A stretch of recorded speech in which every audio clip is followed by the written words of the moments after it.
Salam sejahtera Malaysia, terima kasih kerana menonton video-video dalam channel ini. Sebelum kita mula, jangan lupa untuk tekan tombol subscribe, share, like dan komen. Let's go!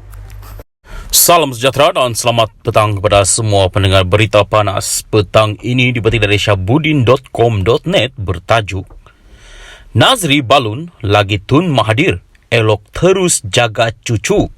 Berita penuh, melantik seseorang yang sedang berdepan kes mahkamah menjawat jawatan Timbalan Perdana Menteri TPM bukan satu perkara yang bertentangan dengan perlembagaan, kata Ketua Bahagian UMNO Padang Rengas Datuk Seri Mohammed Nazri Abdul Aziz. Menurut Mohammed Nazri, seorang TPM tidak boleh membantu Perdana Menteri dalam menjalankan tugas-tugas yang berlandaskan perlembagaan negara. Beliau berkata, jawatan TPM tidak ada dalam perlembagaan negara. Sebaliknya, ia amalan politik yang bermula ketika negara ini mencapai kemerdekaan. Jika ada kecacatan di sebalik pelantikan Datuk Seri Ahmad Zahid Hamidi, hanyalah dari segi moral semata-mata. Tetapi moral tidak boleh dikuatkuasakan oleh undang-undang. Untuk menjadi sebahagian daripada anggota kabinet, TPM perlu memegang satu portofolio sebagai menteri. Tidak ada jawatan TPM tanpa portofolio seperti Perdana Menteri. TPM tidak boleh menjalankan tugas-tugas Perdana Menteri yang termaktub dalam perlembagaan seperti menasihatkan Yang di-Pertuan Agong dalam pelantikan 44 daripada 70 anggota Dewan Negara, pelantikan Peguam Negara dan beberapa jawatan lain. TPM juga tidak boleh mengambil alih tugas PM dalam melantik pengurusi-pengurusi syarikat berkaitan kerajaan GLC.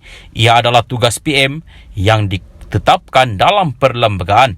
Sekiranya apa-apa berlaku ke atas PM, ia tidak bermakna TPM akan terus menggantikannya kerana ia adalah kuasa Yang di-Pertuan Agong, katanya kepada Astro Awani. Sehubungan itu, bekas menteri di Jabatan Perdana Menteri, Parlimen dan Undang-Undang itu pelik apabila seorang yang berpengalaman seperti Tun Dr. Mahathir Mohamad membangkitkan mengenai pelantikan seorang TPM.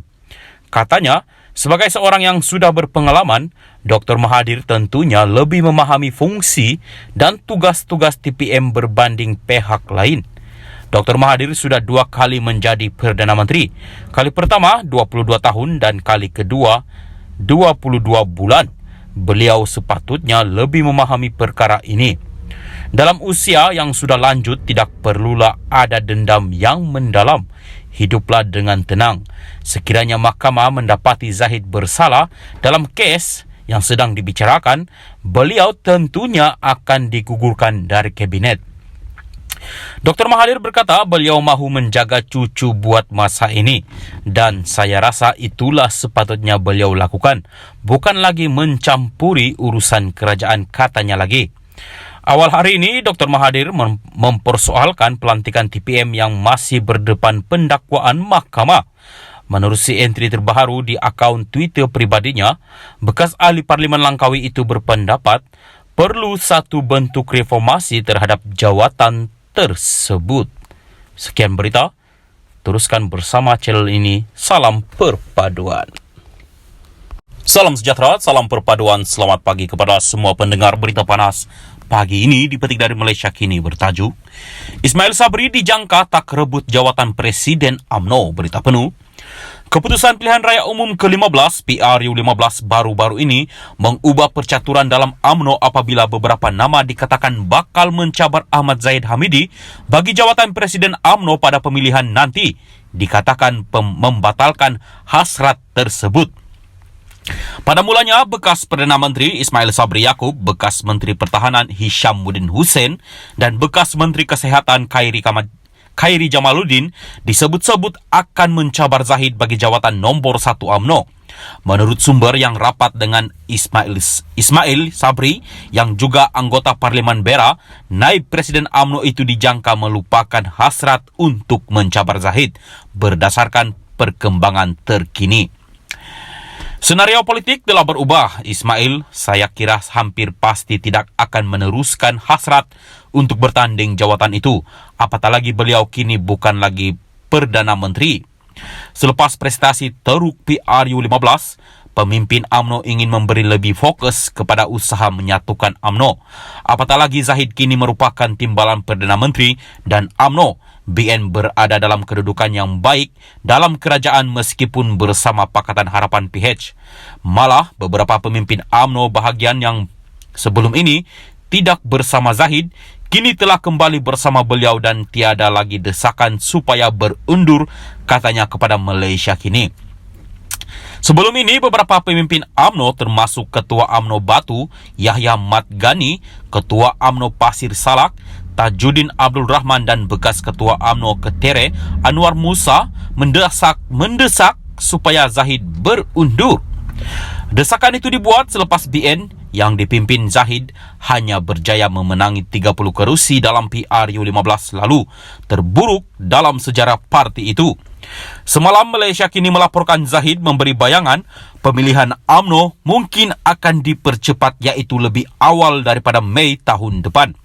UMNO perlu melakukan pemilihan paling lewat Mei 2023 bagi memenuhi syarat tempoh 6 bulan selepas PRU15. Zahid berkata dia menyerahkan kepada perwakilan untuk menentukan bila masa yang sesuai bagi pemilihan parti diadakan. KJ mungkin buat kejutan. Sementara itu, seorang anggota Majlis Kerja Tertinggi MKT UMNO yang enggan namanya didedahkan turut berpendapat bahawa Ismail Sabri dan Hishamuddin tidak akan mencabar Zahid bagi merebut jawatan presiden. Bagaimanapun, katanya, Khairi mungkin melakukan kejutan dan tidak mustahil akan mencabar Zahid bagi jawatan itu. Ismail dengan Hishamuddin saya rasa tidak akan mencabar Zahid bagi jawatan presiden kerana senario politik telah berubah dan tidak ada sebab lagi untuk berbuat demikian. Namun, tidak mustahil Khairi akan membuat kejutan untuk merebut jawatan itu. Khairi agak kecewa dengan keputusan PRU15 lalu dan beliau juga tidak diberikan kerusi selamat katanya. Khairi ketika kempen PRU15 di Sungai Buloh November lalu secara terbuka menyatakan hasrat untuk menjadi Presiden UMNO di masa hadapan. Malaysia kini sedang cuba mendapatkan maklum balas Ismail Sabri dan Khairi berkaitan dakwaan itu. Teruskan menonton dalam channel ini untuk mengetahui apa yang terjadi selepas ini. Apakah Khairi akan menentang Zahid Hamidi dalam pemilihan kerusi pengerusi UMNO?